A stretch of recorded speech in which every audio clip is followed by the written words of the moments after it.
नमस्कार दोस्तों, मेरे पामिस्ट्री चैनल में आप लोगों का स्वागत है। और लेडी पाम है, इनकी एज है 30 इयर्स और इनके हस्बैंड के पाम हम लोग एक ही साथ एनालिसिस कर चुके हैं और उसको डाल चुके हैं। तो सवाल वही है, फाइनेंशियल कंडीशन कैसी रहेगी, ओवरऑल लाइफ कैसी रहेगी और संतान जो कब तक हो पाएगी उसकी हम लोग एनालिसिस इस पाम से करेंगे। ओवरऑल अगर पाम को देखेंगे तो रेक्टेंगुलर शेप की पाम है, काफ़ी लंबी पाम है। तो ये एक मेंटल पाम है, आप नैरो पाम भी कह सकते हैं कि बहुत ज़्यादा लंबी है। उसके ऊपर माइन लाइन अगर हम लोग देखें तो अचानक से ढल रही है माइन लाइन मून माउंट के ऊपर, करेक्ट। उसके ऊपर अगर आप लोग देखेंगे तो बहुत सारी लाइन आपको डिस्टर्बेंस, जो हम लोग कहते हैं कि स्ट्रेस लाइन, वो पाम में है। और बहुत सारी लाइन तो माइन लाइन को छोटी छोटी लाइन आके कट भी रही है। मैं ड्रॉ करूँगा तो बहुत सारे निकल जाएगी, मैं कुछ मिस भी कर जाऊँगा, आपको कुछ और भी जगह पे दिखेगा, ठीक है ना। यहाँ पे बहुत सारी जगह पे जिस तरफ भी देखेंगे आपको स्ट्रेस लाइन हमेशा दिखेगी जाएगी इस पाम में। लाइफ लाइन के अंदर बहुत सारी लाइन है, देखिए राहु लाइन कितनी ज़्यादा है, कट रही है, स्ट्रेस बना रही है। हार्ट लाइन के ऊपर देखेंगे तो बहुत सारी लाइन फॉल हो रही है। हार्ट लाइन की बनावट भी बहुत अच्छी नहीं है, चेन की जैसी फॉर्मेशन, जैसे कि 2-3 धागे से बन रही है, इस तरीके का फॉर्मेशन से बन रही है। तो ये सारे जो इंडिकेशन बताती है कि नैरो टाइप के पाम है। माइन लाइन ढल रही है चंद्रमा के ऊपर और बहुत सारी स्ट्रेस लाइन। ये पाम दिखाती है कि ये इंसान जो है डिप्रेशन में रह सकती है, एंजाइटी में रह सकती है, तकलीफ़ में, मानसिक तनाव में रह सकती है, ठीक है। ये सारे जो प्रॉब्लम है ये इनका बहुत बड़ा प्रॉब्लम रहेगा ज़िंदगी में। नैरो टाइप के पाम है तो एक तो भावुक इंसान होते हैं ऐसे लोग, कुछ ज़्यादा ही सोचते हैं कुछ भी चीज़ हो। और माइंड लाइन चंद्रमा की तरफ है तो आपकी इमेजिनेशन पावर काफ़ी हाई हो जाती है। जब भी माइंड लाइन चंद्रमा की तरफ जाए ना, प्रैक्टिकल से लेके प्रैक्टिकल नहीं होते, वो इंसान इमोशनल हो जाते हैं। तो इमोशनल, इमेजिनेशन हाई, इंट्यूटिव हो जाती है। तो आप जब भी तकलीफ़ हो तो उसी को लेके ज़्यादा सोचते हैं, बहुत बड़ा कुछ इमेजिनेशन कर लेते हैं अपने बारे में नेगेटिव। इस सारे चीज़ के कारण आप में डिप्रेशन आ जाती है, एंजाइटी आ जाती है, जो तकलीफ़ हो जाती है। तो ऐसे लोगों में पहली तो एक तो बात है कि आपको मून स्टोन पहन लेना चाहिए, बड़ी साइज़ की, गले में लॉकेट बना के पहन लीजिए। श्रीलंका के मून स्टोन लीजिएगा, सिलोनीज मून स्टोन अच्छी होती है। थोड़ा महंगा होता है, नेचुरल वाला जो इंडियन है तो 100-200 में आती है, वो थोड़ा महंगा मिलता है, उसको ले लीजिएगा 10-15 कैरेट मिनिमम। गले में धारण कर लीजिए लॉकेट बना के, हर वक्त पहनी रहिए, ये थोड़ा आपको मदद करेगा। दूसरी आपको जो करना है, पॉजिटिव एफर्मेशन करिए अपने बारे में। हर दिन पॉजिटिव बोलिए, पॉजिटिव सोचिए, दिमाग में देखिए कभी भी नेगेटिव थिंकिंग नहीं तो आ रही है तो उसको जल्दी से हटा के कोई पॉजिटिव चीज़ के बारे में सोचिए, ठीक है। नेगेटिव चीज़, ध्यान, इमेजिनेशन, थिंकिंग लानी ही नहीं है दिमाग में। आएगी तो हम लोग उसको रिप्लेस कर देंगे एक पॉजिटिव चीज़ के साथ, ठीक है। इस चीज़ को करेंगे। मेडिटेशन करेंगे। मेडिटेशन कैसे करेंगे, आपके लिए एक स्पेसिफिक मेडिटेशन होते हैं कि मेडिटेशन में देखिए कि आपके ज़िंदगी में अभी तक क्या क्या अच्छा हुआ। बस मेडिटेशन कर लिए, ध्यान दीजिए, अपने सांसों के ऊपर ध्यान दीजिए और दिमाग में जो भी चिंता आ रही है वो सारी चिंताओं को इग्नोर करिए और ज़िंदगी में क्या क्या अच्छा हो रही है, उसके बाद क्या क्या अच्छा होने वाला है, what you expecting good for you, उसके बारे में सोचिए कि ये अच्छा मेरे साथ हो रहा है। इस तरीके से जो आपका दिक्कत है वो धीरे धीरे दूर हो जाएगी। ये काफ़ी स्ट्रॉन्ग है, रेमेडी है। अगर आप कर पाते हैं तो एक ही महीने के अंदर अपने अंदर चेंजेस देखेंगे, 100% मेरा वादा है, ठीक है।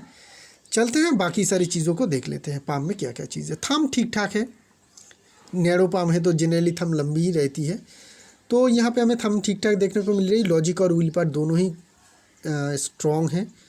लॉजिक पार्ट में थोड़ी यहाँ पे मांस कम होने के कारण थोड़ी कमज़ोर रहेगी, तो कमांडिंग नहीं रहेंगे, ये दूसरों को कमांड देना उतनी ज़्यादा बेहतर तरीके से नहीं कर पाएंगे। कभी कभी ऐसा भी हो सकती है कि अपने हितों का ये रक्षा भी ना कर पाए, कोई इनसे बेनिफिट ले जाए कोई इंसान, ठीक है। ओवरऑल थंब में नेगेटिविटी बहुत कुछ नहीं है। लीडरशिप क्वालिटी और लोगों को इन्फ्लुएंस करने की क्वालिटी आप में ठीक ठाक रहेगी। आपकी फिंगर्स जो है वो अंदर की तरफ जा रही है, देखिए ये फिंगर्स आ रहे हैं जैसे कि मरकरी की लाइन की तरफ, मरकरी की फिंगर की तरफ जाने की कोशिश कर रही है। ये इंसान को थोड़ा इंट्रोवर्ट बनाती है, अपने ही अंदर बातें रख देना, बाहर ना जाना, ठीक है। कोई आपको इनवाइट करेगा तो आप बता देंगे नहीं मुझे अच्छी नहीं लग रही है, मुझे तबीयत में खराबी है, मैं नहीं जाऊँगा। लोगों को थोड़ा, क्राउड को थोड़ा, इन्जॉयमेंट को थोड़ा अवॉइड करना, ये इंडिकेशन दिखाती है कि आप में थोड़ी इंट्रोवर्ट की इंडिकेशन है। माउंट की बात करेंगे तो मरकरी माउंट को देखेंगे तो मरकरी माउंट हमें स्ट्रॉन्ग देखने को मिल रही है, जगह अच्छी मिल रही है, बाहर की तरफ है, तो ये बिजनेस की सेंस को दर्शाती है। मरकरी में क्रॉस साइन बन रही है जो थोड़ी नेगेटिविटी को भी दर्शाती है। तो मरकरी माउंट में नेगेटिव और पॉजिटिव साइन होने के कारण ये मरकरी माउंट आपकी न्यूट्रल हो रही है। तो क्या बिजनेस में बहुत बड़ी सक्सेस मिलेगी? ऐसा लगता नहीं है, लिमिटेड सक्सेस आपको बिजनेस में मिल जाएगा। ये भी जो है मेनली हाउसवाइफ है, लेकिन छोटी कैपिटल को लेके ये भी स्टॉक मार्केट में ट्रेडिंग का ही बिजनेस कर रहे हैं। तो लिमिटेड आपको सक्सेस मिल जाएगा, बहुत बड़ा सक्सेस की इंडिकेशन देखने को नहीं मिल रही है। बात करेंगे सन माउंट की। सन माउंट जगह बड़ी मिल रही है, अंदर की तरफ बीच में दबी हुई है, पहली नेगेटिव बात। दूसरी, आपकी जो सन की लाइन है ना, ये है तो बड़ी, लेकिन अगर हम लोग फोकस करेंगे तो हमें पता चलेगा कि ये टूटा फूटा लाइन से बनी हुई है। ये देखिए, इस तरीके से टूटता हुआ इनके सन लाइन आगे बढ़ रही है और बहुत ही हल्की है। शायद तो मैंने ड्रॉ किया है इसलिए आपको पता चल रहा है, बहुत सारे लोगों को तो ये दिखेगा भी नहीं। तो इस तरीके से जब टूटा हुआ सनलाइन हो, चाहे वो कितना भी बड़ा हो, एक तो पार्ट पार्ट में सक्सेस मिलती है, छोटी छोटी सक्सेस मिलती है। ज़िंदगी में, करियर में अगर आप फोकस करेंगे तो बड़ी सक्सेस एक तरीके से नहीं मिल पाती है, एक चांस में बड़ी सक्सेस नहीं मिल पाती है, छोटी छोटी सक्सेस मिलती है। रिस्पेक्ट की कमी मिलती है, चाहे रिलेटिव में हो, काम की जगह पे हो, जहाँ पे भी हो, रिस्पेक्ट उतनी ज़्यादा नहीं मिल पाती है। आप चाहते मतलब डिज़र्व तो बहुत कुछ कर पाएंगे, डिज़र्व तो आपका बहुत कुछ होगा रिस्पेक्ट के मामले में, पोजीशन के मामले में। अगर आप नौकरी करते हैं, कहीं पे काम करते हैं, तो आप हमेशा देखेंगे कि आप डिज़र्व करते हैं, बड़ी पोजीशन मिल नहीं पाती है। जैसा रिस्पेक्ट आपको सोसाइटी या फैमिली में मिलना चाहिए वो मिल नहीं पाती है। ठीक है, ये सन माउंट की कमज़ोरी को दिखाती है। आपको जो है रूबी ज़रूर धारण करनी चाहिए, रूबी ज़रूर धारण करिएगा। जितनी बेहतर क्वालिटी को हो उतनी बढ़िया, उस हिसाब से साइज़ भी होगी। तो अच्छी क्वालिटी के अगर रूबी लेंगे तो 4-5 कैरेट के रूबी में ही आपका काम हो जाएगा। इस फिंगर में गोल्ड के साथ ज़रूर रूबी पहन लीजिएगा। सन माउंट में कुछ पॉजिटिव भी है कि नहीं, अगर हम लोग पता करें तो ट्रायंगल की फॉर्मेशन जैसी फॉर्मेशन है, जिनके कारण आपके पास एसेट होंगे, खुद के एसेट होने का काफ़ी चांसेस, हाई चांसेस है। और कुछ हमें देखने को नहीं मिल रही है। बहुत बड़ी इंडस्ट्रियल लूप है, लेकिन ये बहुत ज़्यादा फ़ायदा नहीं दे पाएगी, क्योंकि बाकी सारी लाइन और माउंट जो है वो हमें थोड़ी कमज़ोरी देखने को मिल रही है। सटर्न माउंट में धनरेखा है, इस पाम में हमें एक स्ट्रॉन्ग धनरेखा देखने को मिल रही है, काफ़ी क्लियर है। तो आपकी मामले में धन की कमी बहुत ज़्यादा नहीं रहेगी। धन आपको मतलब जब भी आपकी कोई ज़रूरत रहेगी उसके लिए धन आपके पास हमेशा रहेगा। एक क्रॉस साइन है, नेगेटिव इंडिकेशन को दर्शाती है। कैरियर के मामले में थोड़ी रुकावट रहेगी, बहुत ज़्यादा नहीं लेकिन थोड़ी रुकावट ज़रूर रहेगी। कैरियर के मामले में कुछ भी आप जब सक्सेस अचीव करने जाएंगे तो वहाँ पे आपको रुकावट फेस करनी पड़ेगी। और क्या चीज़ है, अगर हम लोग फोकस करेंगे तो एक ट्रायंगल की जैसी फॉर्मेशन बनने का चांस हमें देखने को मिल रही है, लेकिन बहुत ज़्यादा क्लियर है नहीं। तो क्लियर नहीं है तो बहुत ज़्यादा रिजल्ट नहीं देगी। अगर ये साइन आगे चल के क्लियर हो जाती है, जैसा मैंने ड्रॉ किया उतना साफ साफ दिखाई देती है, तो बड़ी फाइनेंशियल गेन हो पाएगी आप लोगों में, बहुत बड़ी, चाहे आपका हो, आपका परिवार का हो, लेकिन बड़ी फाइनेंशियल गेन की एक इंडिकेशन यहाँ पे देखने को मिल रही है। सलमान रिंग आपके पाम में काफ़ी स्ट्रॉन्ग है, सलमान रिंग आपके पाम में काफ़ी स्ट्रॉन्ग है। तो ये दिखाती है कि आप निष्ठावान काफ़ी है, धर्म के प्रति हो या फिर अपने काम के प्रति, निष्ठा आपकी बहुत अच्छी है। जुपिटर माउंट भी बैलेंस है, बहुत बड़ी नहीं है, तो ये प्राउड फील नहीं करवाती है लेडीज़ को अपने ससुराल वालों में। तो ये एक अच्छी साइन है, आप अच्छी तरीके से फैमिली लाइफ को लीड कर पाएंगे। लेकिन उसकी बात हम लोग बाद में करते हैं, हार्टलाइन की जब बात करेंगे। मंगल माउंट ठीक ठाक है, दोनों के दोनों मंगल माउंट काफ़ी बैलेंस है। देखिए एग्रेसिव डिफेंसिव दोनों ही बैलेंस है। तो ये एक बैलेंस लाइफ को दिखाती है। आपकी एनर्जी लेवल बैलेंस रहेगा। अगर किसी भी तरीके का काम जब करना चाहते हैं तो ज़रूर करिए। रियल एस्टेट मार्केटिंग के काम में, फील्ड वर्क में आपको ज़्यादा सक्सेस मिल सकती है। ठीक है, रियल एस्टेट में अगर कभी भी इन्वेस्टमेंट का मौका है तो ज़रूर करिएगा, उसमें आपको सक्सेस मिलेगी।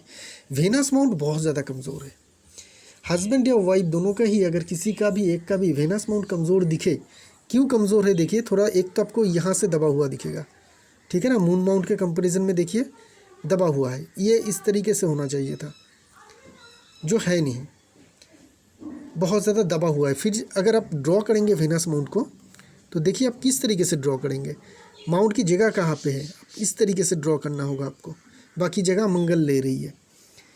तो वेनस माउंट अगर कमज़ोर हो किसी का भी तो चाइल्ड बर्थ में दिक्कत आती है। एक तो दिक्कत हमें यहाँ पे भी चल रही है, इनके हस्बैंड के हॉरोस्कोप में भी कुछ दिक्कत थी, इनके भी यहाँ पे हमें दिक्कत देखने को मिल रही है। इनकी रेमेडी में हम लोग पता करेंगे, इनका भी हॉरोस्कोप एक बार देख लेंगे। अचानक से जंप करके डायमंड पहनने की बात नहीं करूँगा मैं, क्योंकि इनके थंब काफ़ी स्ट्रॉन्ग है। खड़ी लाइन कैसी है, बहुत ज़्यादा प्रोमिनेंट तो है नहीं, तो बहुत ज़्यादा मेहनत करने के बाद ही आपको कुछ रिजल्ट मिल पाएगी अपनी फाइनेंशियल में। मून माउंट बड़ी है, ये आपके लिए नेगेटिव है। बेसिकली मैं कहता हूँ कि मून माउंट बड़ी हो तो अच्छी हो, क्योंकि इन लोगों की क्रिएटिविटी पावर बढ़ जाती है, इमेजिनेशन पावर बढ़ जाती है। लेकिन जब पाम नैरो हो, माइंड लाइन गिरा हुआ हो मून माउंट की तरफ, हाथ में स्ट्रेस लाइन हो माइंड लाइन के ऊपर और बाकी सारी मेन लाइन के ऊपर, तब ये बड़ी सी मून माउंट दिक्कत पैदा कर देती है, क्योंकि इमेजिनेशन पावर को बढ़ा देती है। बहुत ज़्यादा इमेजिनेटिव हो जाते हैं, जो आपके लिए दिक्कत की बात है। तो इसको हम कमज़ोर तो नहीं कर सकते हैं, लेकिन कंट्रोल कर सकते हैं। जो मैंने रेमेडी आपको कहा है उसको करिएगा। हार्ट लाइन को देखेंगे तो हार्ट लाइन पहले बता देता हूँ कि इनकी अपर माउंट की जगह बहुत ज़्यादा अच्छा है। तो ये बहुत अच्छे फाइनेंशियल प्रोस्पेक्टस को दिखाती है कि इनके जो फाइनेंशियल प्रोस्पेक्टस रहेगी काफ़ी अच्छी रहेगी। धन के मामले में बहुत ज़्यादा धनवान हो पाएंगे आगे चल के ज़िंदगी में, और इनके कारण इनके पति का भी जो धन का सिचुएशन है वो भी बैलेंस बना रहेगा। ये एक बहुत अच्छी साइन है। लेकिन हार्ट लाइन की जो फॉर्मेशन है वो मुझे बिल्कुल भी अच्छी नहीं देखने को मिल रही है। क्यों? एक तो ये लाइन एक लाइन से नहीं बन रही है, बहुत सारी लाइन की गुच्छे से बन रही है। देखिए, ठीक है, इस तरीके से गुच्छे से बनी हुई है। अगर हम लोग इस पाम को क्लोजली देख पाते हैं, मतलब हाथ में लेके देख पाते हैं, हम लोग को इस तरीके का गुच्छा बना हुआ देखने को मिलता, एक लाइन नहीं होती है। पहली बात तो ये, और दूसरी बात जो है, बहुत सारे फॉरेन लाइन भी है। तो रिलेशनशिप में तनाव, डिस्टर्बेंस, ये सारी चीज़ों की इंडिकेशन दिखती है। इमोशनली थोड़ी तकलीफ भी यहाँ पे देखने को मिल रही है। माइंड लाइन के ऊपर बात करेंगे, माइंड लाइन काफ़ी अच्छी है। बस मून माउंट की तरफ अगर झल रही उस बात को इग्नोर करेंगे तो ये काफ़ी इंटेलिजेंट है, क्योंकि माइंड लाइन की बनावट काफ़ी अच्छी है। बहुत बड़ी नहीं है, तो इनको बिज़नेस में सक्सेस जल्दी मिलेगा।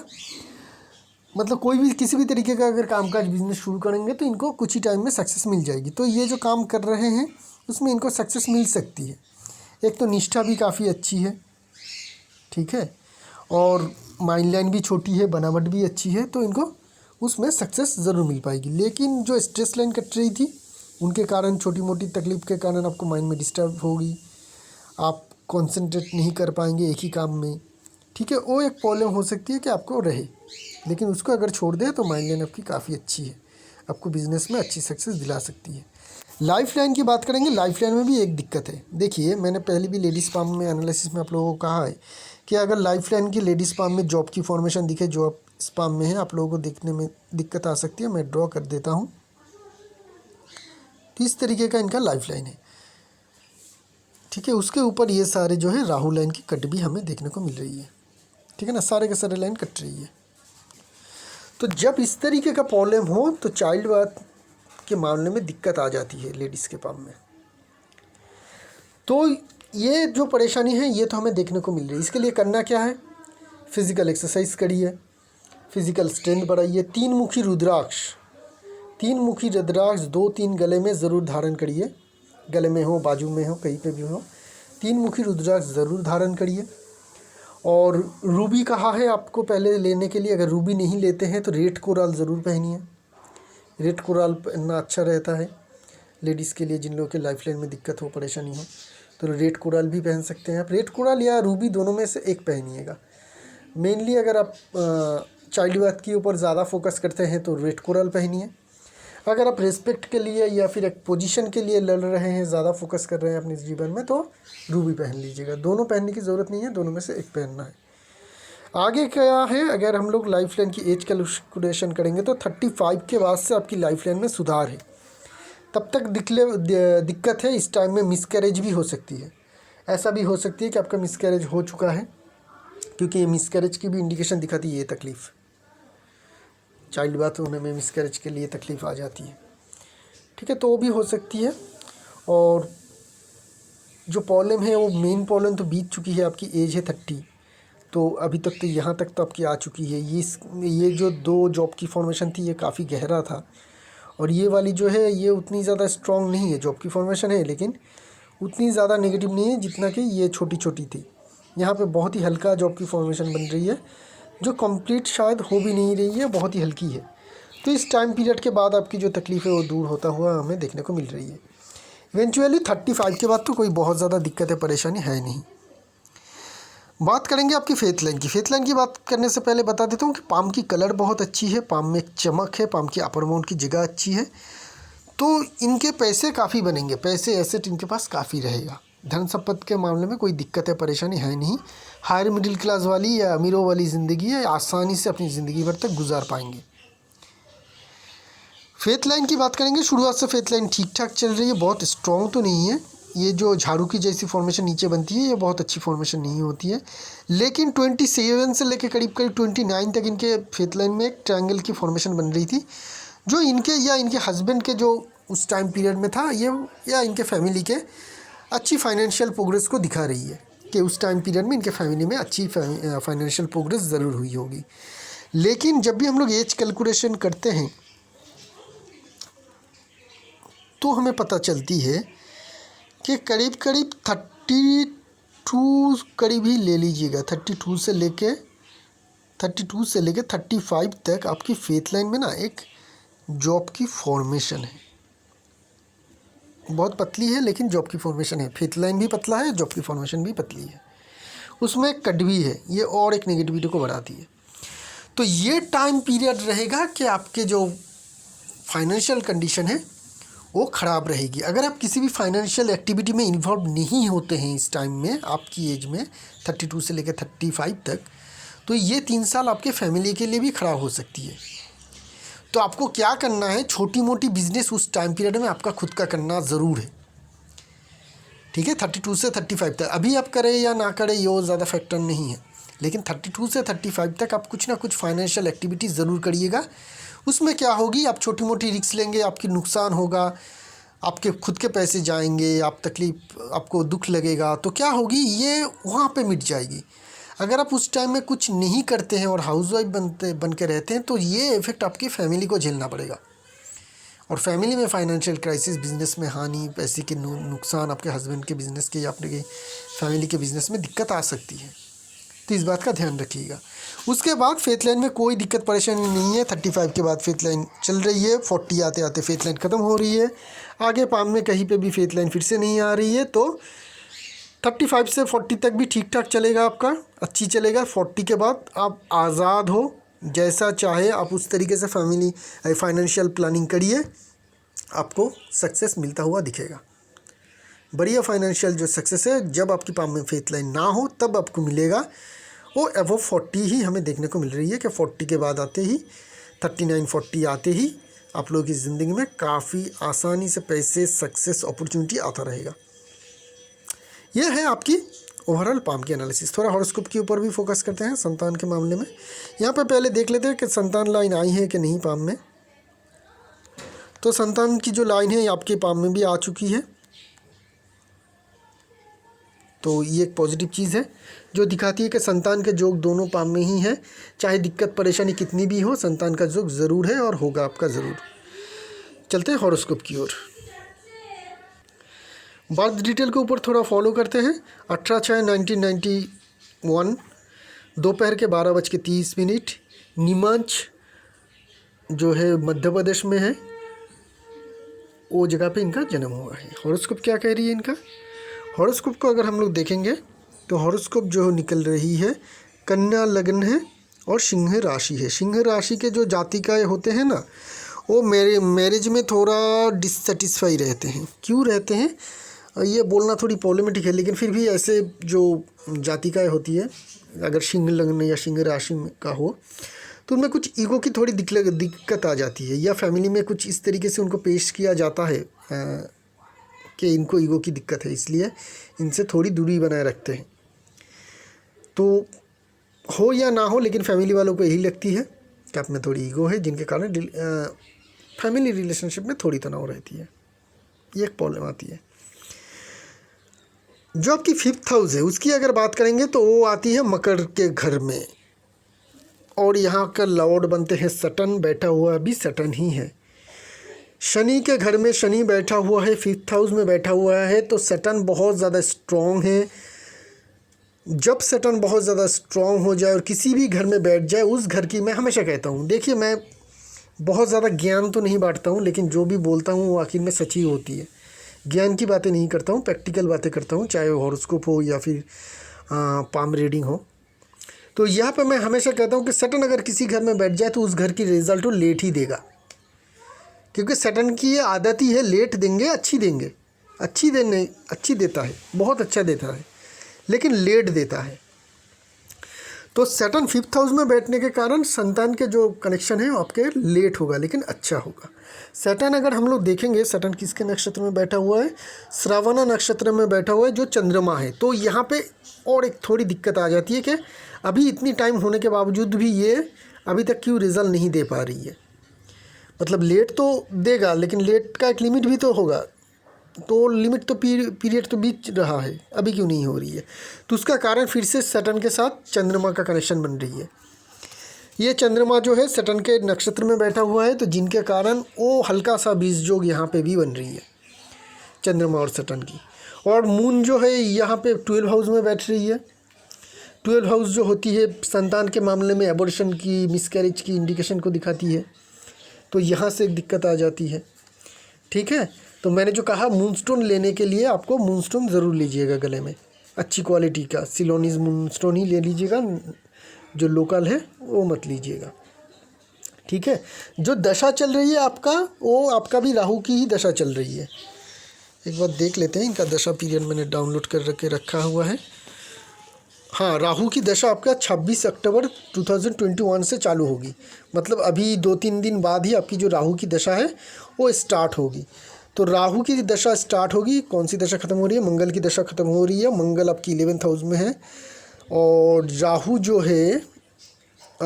जो है वो ये यहाँ पे बैठा हुआ है, धनु के घर में बैठा हुआ है, धनु राशि में बैठा हुआ है, और इसकी लॉर्ड बनते हैं जुपिटर, जो 11th हाउस में बैठा हुआ है वेनस और मंगल के साथ। तो जुपिटर एक मेल कारक प्लैनेट है, काफ़ी पॉजिटिव प्लैनेट है। जुपिटर के साथ सैटर्न की उतनी ज़्यादा शत्रुता नहीं है, तो जुपिटर 11th हाउस से डायरेक्ट एस्पेक्ट डालेगा आपका सैटर्न के ऊपर। क्यों मैं जुपिटर की बात कर रहा हूँ, क्योंकि राहु जो है वो जुपिटर के घर में बैठा हुआ है, तो राहु की दशा में आपको जुपिटर का फल भी मिलेगा, क्योंकि राहु के खुद के तो कोई घर नहीं होते हैं, तो जिसके घर में बैठ जाता है उसी का कुछ रिजल्ट वो देता है। अपना तो एक नेचुरल मेलिफिक प्लैनेट है, उसका रिजल्ट वो अलग है, लेकिन जिस घर में बैठ जाता है उसकी लॉर्ड जो होते हैं उसका भी कुछ रिजल्ट देती है। इसलिए जुपिटर भी आपको कुछ रिजल्ट देगा राहु की दशा में, अच्छी देगा। तो इस दशा में आपको संतान की प्राप्ति जो है वो हो जाएगी, अच्छी दशा आपकी आ रही है राहु के मामले में। राहु किसके नक्षत्र में बैठा हुआ है, पूर्व आषाढ़ नक्षत्र में बैठा हुआ है, जिसका लॉर्ड वेनस बनते हैं। वेनस भी 11th हाउस में ही बैठा हुआ है, तो 11th हाउस का कनेक्शन बहुत स्ट्रांगली हो रही है। 11th हाउस होती है सक्सेस की घर, और 5th हाउस से कनेक्शन जोड़ के अगर देखेंगे तो संतान की सक्सेस। और 11th हाउस के जो प्लैनेट्स होते हैं वो डायरेक्ट दृष्टि डालते हैं 5th हाउस के ऊपर। तो जब ये सारे प्लैनेट वेनस, मंगल तो छोड़ देते हैं, मंगल का अभी यूटिलाइज नहीं है, वेनस और जुपिटर दृष्टि डाल रहे हैं 5th हाउस के ऊपर, और राहु की दशा चल रही है, तो इस दशा में आपको जो है संतान की प्राप्ति हो जाएगी, ज़रूर हो जाएगी। बहुत ज़्यादा दिक्कत परेशानी नहीं होगी, कुछ ही 1-1.5 साल के अंदर ही मुझे जो लग रही है आपकी ज़िंदगी में खुशखबरी आ जाएगी।